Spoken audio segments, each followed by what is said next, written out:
Kata uswa atau keteladanan dalam Al-Quran hanya ditujukan pada dua tokoh Nabi yang sangat mulia, Nabi Ibrahim a.s. dalam surat Mumtahana ayat 4 dan 6 dan Nabi Muhammad SAW, surat Al-Ahzab ayat 21. Demikian juga gelar Khalilullah, kekasih Allah, hanya disandang oleh kedua Nabi tersebut. Begitu juga sholawat yang diajarkan Rasulullah SAW, pada umatnya hanya bagi dua Nabi dan keluarganya. Pilihan Allah ini sangat terkait dengan risalah yang telah dilakukan oleh keduanya dengan sangat sempurna.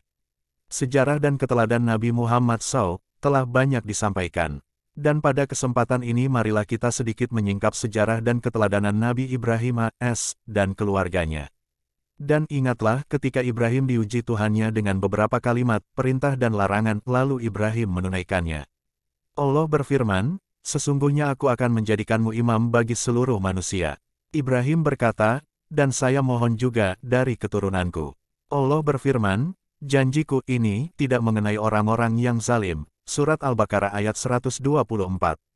Berkata Ibnu Abbas radhiyallahu anhu, belum ada para nabi yang mendapatkan ujian dalam agama kemudian menegakkannya dengan sempurna melebihi Ibrahim. Ibnu Abbas banyak menyebutkan riwayat tentang ujian yang dilaksanakan Ibrahim, di antaranya manasik atau ibadah haji, kebersihan, 5 pada bagian kepala dan 5 pada tubuh. 5 di bagian kepala yaitu mencukur rambut, berkumur, membersihkan hidung, siwak, dan membersihkan rambut. 5 pada bagian tubuh yaitu menggunting kuku, mencukur rambut bagian kemaluan, khitan, mencabut rambut ketiak, dan istinja. Dalam riwayat lain Ibnu Abbas mengatakan, kalimat atau tugas yang dilaksanakan dengan sempurna yaitu meninggalkan kaumnya ketika mereka menyembah berhala, membantah keyakinan Raja Namrud, bersabar ketika dilemparkan ke dalam api yang sangat panas, hijrah meninggalkan tanah airnya, menjamu tamunya dengan baik, dan bersabar ketika diperintah menyembelih putranya. Firman Allah yang berbunyi, "Fa'atamahunna," mengandung makna bahwa tugas yang diperintahkan kepada Ibrahim dilaksanakan dengan segera, sempurna, dan dilakukan semuanya. Menurut Abu Ja'far Ibnu Jarir, yang dimaksud kalimat boleh jadi mengandung semua tugas, atau sebagiannya. Tetapi tidak boleh menetapkan sebagian tugas tertentu kecuali ada dalil nas atau ijma yang membolehkannya. Dalam Al-Quran bapaknya dinamakan Azar, tetapi yang lebih kuat bahwa Azar adalah nama berhala yang dinisbatkan pada bapak Ibrahim, karena pekerjaannya yang senantiasa membuat berhala adalah seorang yang mendapat karunia teramat besar dari Allah. Semenjak kecil beliau terbebas dari kemusyrikan bapak dan kaumnya. Ibrahim menjadi seorang yang hanif dan imam bagi manusia. Quran Surat An-Nahl ayat 120 dan 121. Dan Ibrahim sangat bersemangat untuk mendakwahi bapaknya dan kaumnya agar hanya menyembah Allah saja. Ini adalah sunnah dakwah bahwa yang pertama kali harus didakwai adalah orang tua dan keluarga, kemudian kaum dan penguasa. Menurut pendapat yang kuat, Ibrahim lahir di kota Babilonia, Irak. Penduduk kota Babil menyembah berhala. Dan bapaknya termasuk orang yang ahli dalam membuat berhala. Ibrahim membantah penyembahan mereka, bahkan berencana untuk menghancurkan berhala-berhala itu.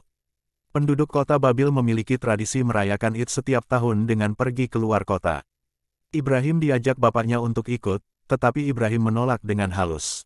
Ia berkata, "Sesungguhnya aku sakit." Dan ketika kaumnya pergi untuk merayakan Id, Ibrahim segera menuju penyembahan mereka dan menghancurkan dengan kampak yang ada di tangannya.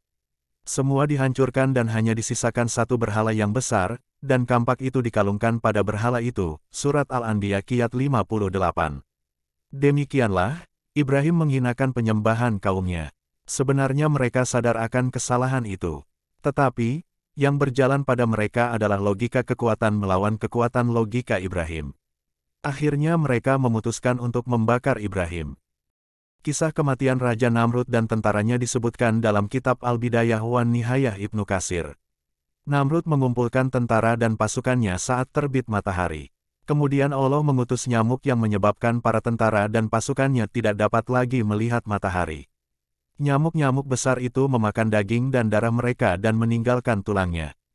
Salah satu nyamuk masuk ke hidung Raja Namrud dan diam di sana selama 400 tahun sebagai bentuk azab Allah atas raja itu.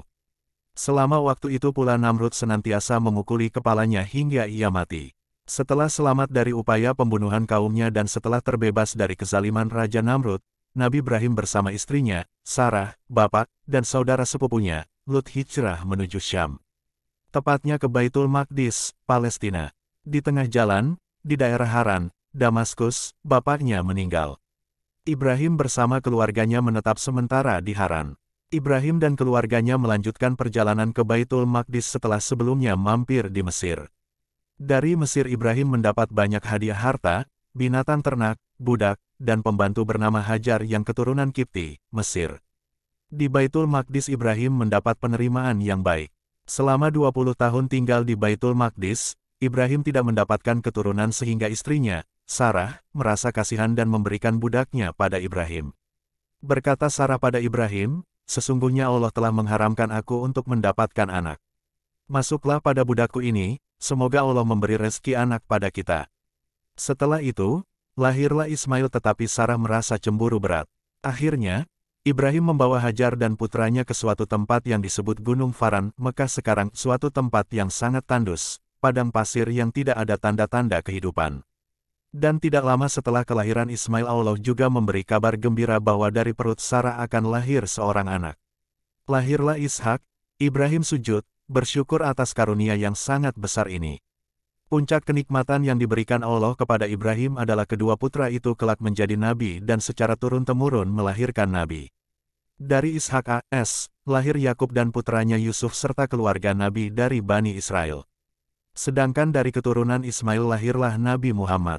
Disebutkan dalam riwayat, ketika Ibrahim akan meninggalkan putranya, Ismail, istrinya, Hajar, saat itu dalam kondisi menyusui.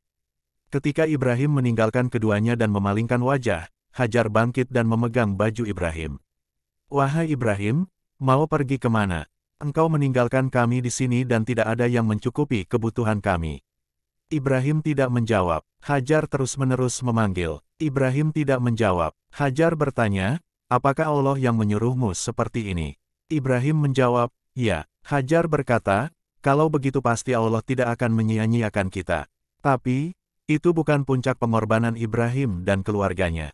Puncak pengorbanan itu datang dalam bentuk perintah yang lebih tidak masuk akal lagi dari sebelumnya.